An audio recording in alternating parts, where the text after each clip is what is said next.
swala jingine la mikopo. Hizo ni tumekuwa ni kilio sisi wanafunzi. Lakini namna gani tunaweza kutengeneza urahisi ili kusudi tuweze kuweka pushi ya kuhakikisha kwamba mikopo hii tunayoipata kwa maana ya bumu inaweza kupatikana kwa urahisi na kwa wakati ambao ni sahihi kama ambavyo imepangwa na kuamriwa.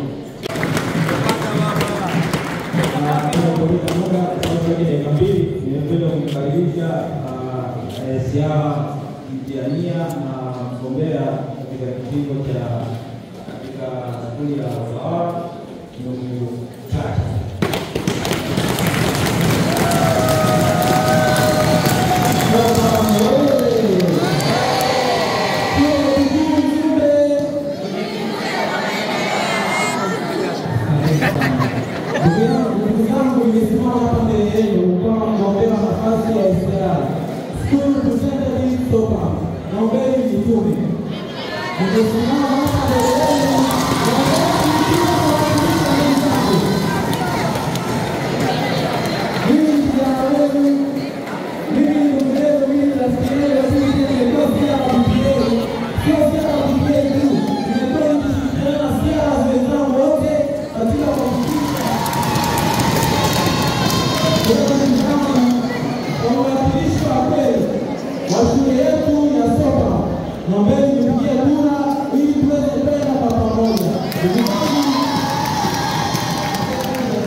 Thank you.